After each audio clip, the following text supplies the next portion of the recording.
Hey everyone, in this video I will be showing you how to download and install PyCharm in Windows.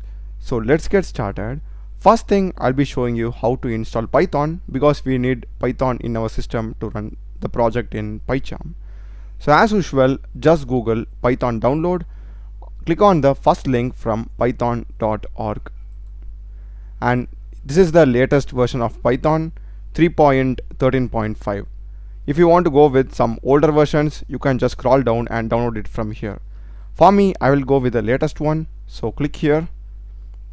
The download will be getting started. The setup file just 27 MB in size, so it will be happening within a flash, and that's it, it's done. Just open it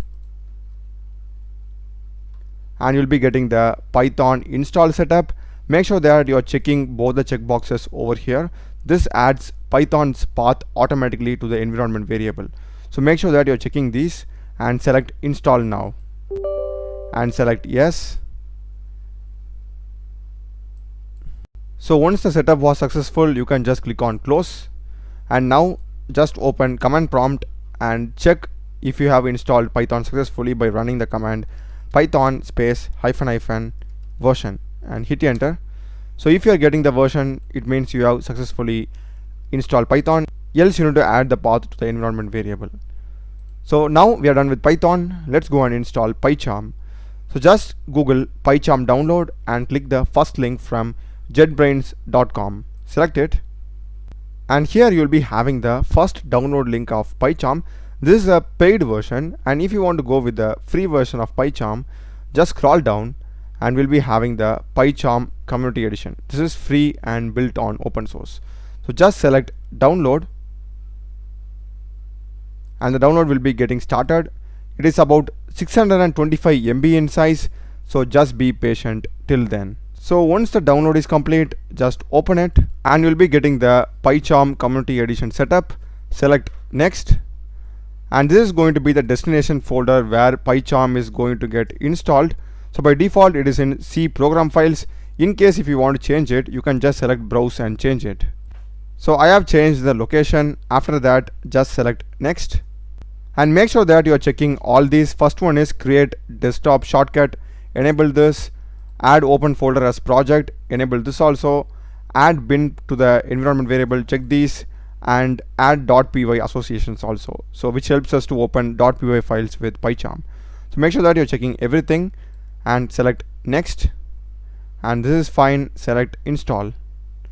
This will take some time, just be patient in the meantime. So it says you must restart PyCharm to complete installation. I will just go with reboot later. If you want, you can reboot it now, and I'll just click on finish. And now if I go to my desktop, here I will be having the PyCharm community edition shortcut. Just open it, and in case if you want to import settings from Visual Studio Code or Cursor or IntelliJ IDEA, you can do that over here. I will just click on skip for now, and we'll be getting the PyCharm setup like this. Here we can customize some things. For example, if you go to customize, and we can select the theme, like we can change it to dark and light or high contrast, whatever you like, you can specify that. And apart from that, we can select the language and the region. Here you can change the font size, so I'll just go with 20, and it not only like changes the font size but the entire IDE size also. So as you can see, it's something like this. So now let's go and start running a Python code. Okay, so go to projects and we need a new project, so I'll just click new project here. So by default, this is going to be the location where PyCharm creates the project. See your username, and under that it creates this PyCharm projects folder, and the Python version has been automatically configured over here. We can just click on create. So now we need to create a new file, so go here and click on the plus icon, and it's going to be a Python file.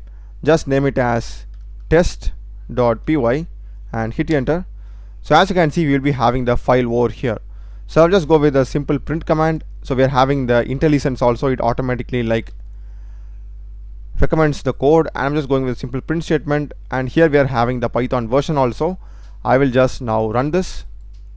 So as you can see, it has ran successfully, which means that we have configured Python perfectly. And in case if you feel this particular font size is too small, you can go here to settings and we'll be having the editor. Click here and expand editor. You will be having the font option. Select it, and the font size is 13 at the moment. You can just have it like 20, I would say. Yeah, you are having the preview 25 maybe, like this, and select apply and OK. As you can see, the font size has been increased. So that's the video, guys. I hope you have found it useful.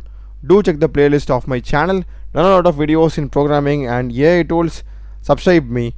Thanks for watching.